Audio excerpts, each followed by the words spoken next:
اور کیا مطلب ہوتا ہے نور کا؟ نور وہ ہوتا ہے جو روشن کرتا ہے، اندھیرے بھگاتا ہے، اللہ نے پیدا کیا۔ یہ ہے اسلام کا نظریہ تخلیق، یہ تھیوری آف کریشن، ہم اس کے قائل۔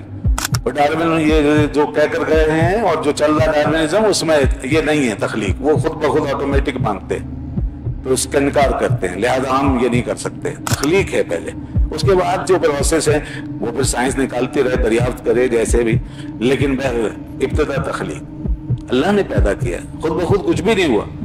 اب وہ کہتے ہیں زندگی دیکھیں ایسے ہوئی ہے جناب، یہاں پر اس طرح کی گیسز تھی، ہائیڈروجن تھی، میتھین تھی، وغیرہ تھی، تو اس سے بجلی کے جو ہیں وہ اس پہ کل کے جب لگے آسمانی بجلی کے تو اس سے امینو ایسڈ پیدا ہو گیا، پھر پروٹین پیدا ہو گئے، پھر جناب یہ زندگی شروع ہو گئی۔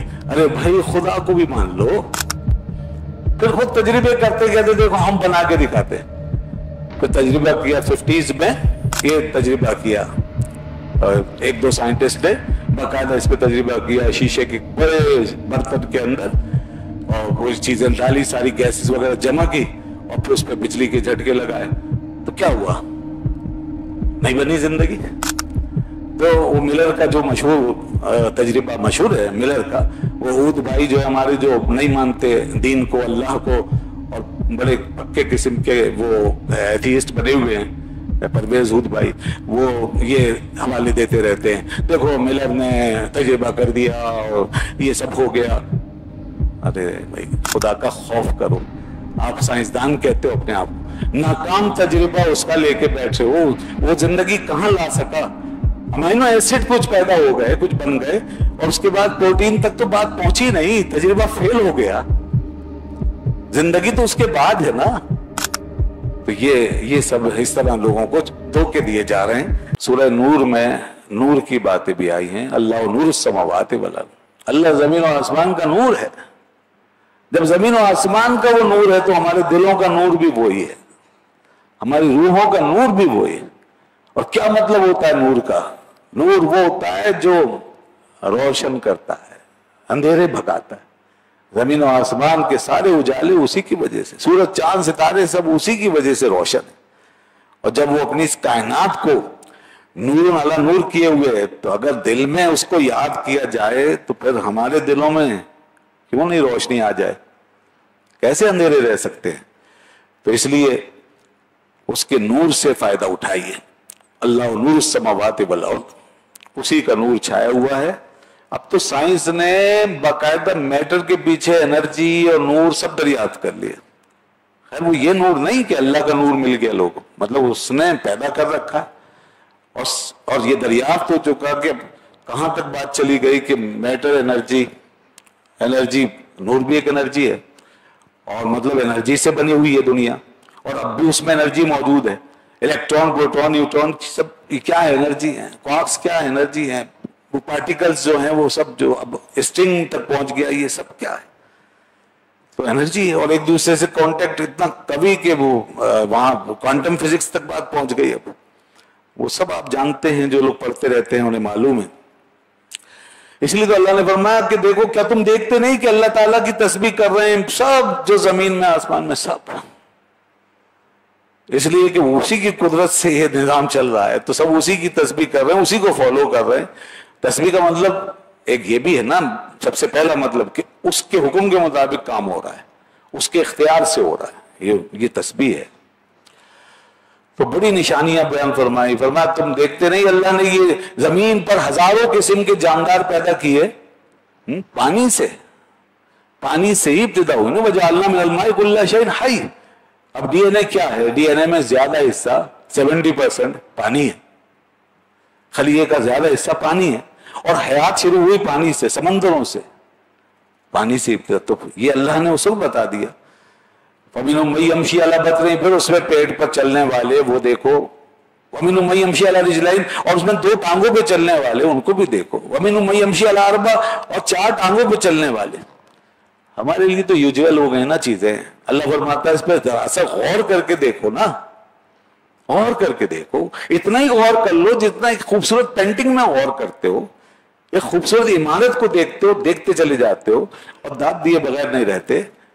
تو وہ فرماتا ہے اتنا ہی کم از کم میں کہہ رہا ہوں کہ اتنا سے ہی اگر ہم غور کر لیں تو بات شروع ہو جائے گی اور قرآن کی لائن پر ہم آ جائیں گے اور آگے بڑھ گئی بات تو سبحان اللہ منزل سامنے ہے. یہی تو معرفت کے راز ہے کہ وہ فرماتا ہے یہ میں نے بنا واللہ خلقا، اللہ نے پیدا کیا.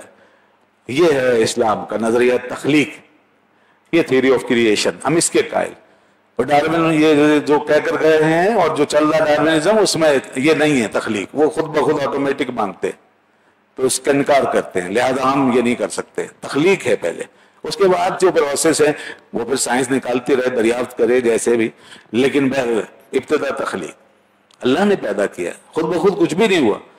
اب وہ کہتے ہیں زندگی دیکھیں ایسے ہوئی ہے جناب، یہاں پر اس طرح کی گیسز تھی، ہائیڈروجن تھی، میتھین تھی وغیرہ تھی، پھر اس سے بجلی کے جو ہیں وہ اس پہ کڑ کے جب لگے آسمانی بجلی کے تو اس سے امینو ایسڈ پیدا ہو گیا، پھر پروٹین پیدا ہو گئے، پھر جناب یہ زندگی شروع ہو گئی. ارے بھائی خدا کو بھی مان لو.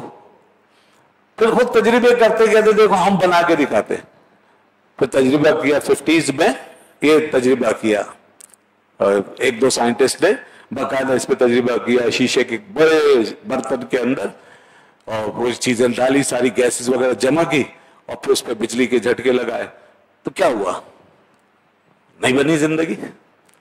تو وہ ملر کا جو مشہور تجربہ مشہور ہے ملر کا، وہ عود بھائی جو ہے ہمارے جو نہیں مانتے دین کو، اللہ کو، اور بڑے پکے قسم کے وہ ایتھیسٹ بنے ہوئے ہیں، پرویز عود بھائی، وہ یہ حوالے دیتے رہتے ہیں دیکھو ملر نے تجربہ کر دیا اور یہ سب ہو گیا. ارے بھائی خدا کا خوف کرو. آپ سائنسدان کہتے ہو اپنے آپ کو، ناکام تجربہ اس کا لے کے بیٹھے ہو، وہ زندگی کہاں لا سکا؟ امینو ایسڈ کچھ پیدا ہو گئے، کچھ بن گئے، اور اس کے بعد پروٹین تک تو بات پہنچی نہیں، تجربہ فیل ہو گیا. زندگی تو اس کے بعد ہے نا.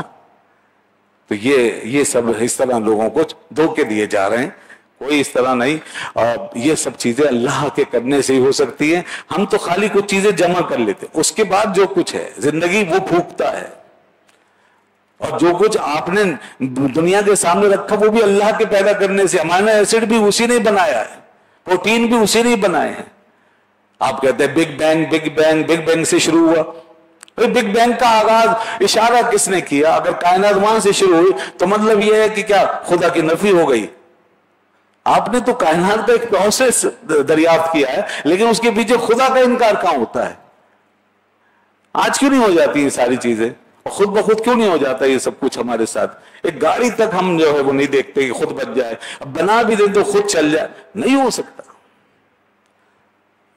تو کرنے والا ہے، لہذا قرآن اسی کی طرف بار بار اشارہ کرتا ہے. یہ ہمارا اور مغرب کا یہ فرق دیکھیں نا اپروچ کا.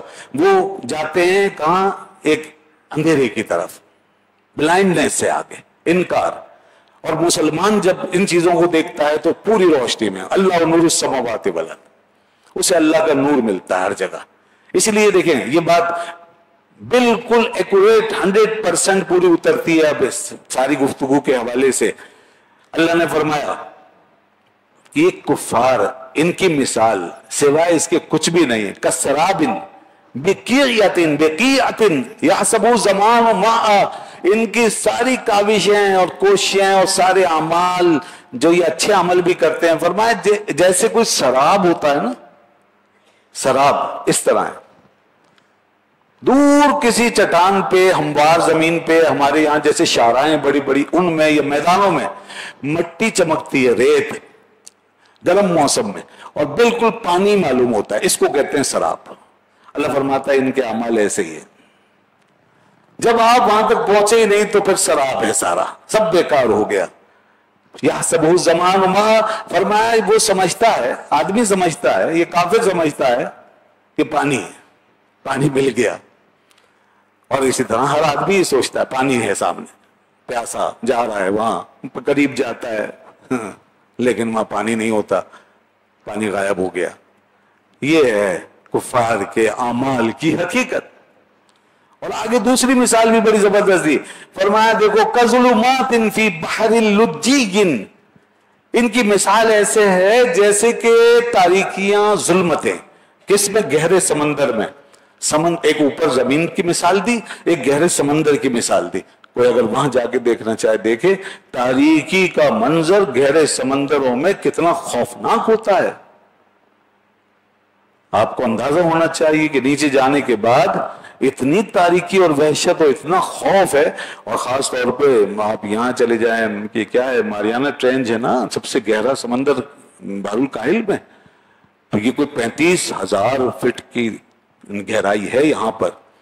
اور اس میں جو لوگ گئے ہیں تو انہوں نے جو پانی کا پریشر بتایا ہے، اللہ اکبر، ٹھہرنا بہت مشکل ہے.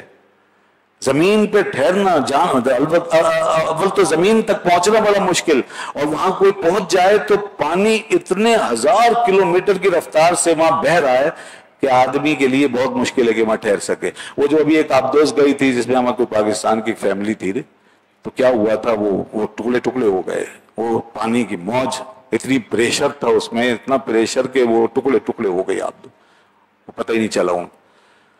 اللہ نے پہلے ہی بتا دیا اس وقت جب کوئی تصور بھی نہیں کر سکتا تھا. فرمایا دیکھو کتنی نیچے تاریکی ہے. موج من فوقی موج، اور موج کے اوپر موج ہے، تہ بتہ پریشر بڑھتا جاتا ہے نیچے. من فوقی ومن فوقی سحاب، اور اس کے اوپر پھر بادل ہو، اور وہ بھی سیاہ گھٹا، کالی گھٹا چھائی ہوئی ہو، بادل ہو، اس کا اندھیرا، ادھر سمندر کا اندھیرا. یہ مثال دی جا رہی ہے کافروں کے اعمال کی. ان کی کوششیں اس طرح کی ہیں، جتنا ہاتھ پیر چلا رہے ہیں اندھیرے میں جا رہے ہیں، تو اللہ کو چھوڑ کے اس سے دور ہو کے اندھیرے میں جا رہے ہیں نا. اللہ فرماتا ہے اللہ نور السماوات والارض، میں نور ہوں، اور وہ مان نہیں رہے اس کو، تو پھر اندھیرا ہی اندھیرا ہے. تو اس لیے یہ مثال دی جا رہی ہے. فرمایا ظلمات بعضها فوق بعض، دیکھو جو مثال ہم نے دی ہے اس میں کیسے تہ بتہ ظلمتیں چڑھی ہوئی ہیں. اب کافر پہ کیسے منطبق ہوگی ہے؟ اندر اس کے ظلمتوں کی تہ، شک شبہ، انکار، اناد، دشمنی، مخالفت، سب اندر بھرا ہوا ہے. حق سے اناد، دشمنی سب چل رہا ہے، انکار چل رہا ہے. تو اس صورت میں پھر کہاں سے بخشش؟ تو اس لیے یہ دیکھ لیں، اوپر سے متاثر نہ ہوا کریں. قرآن حقیقت بتاتا ہے.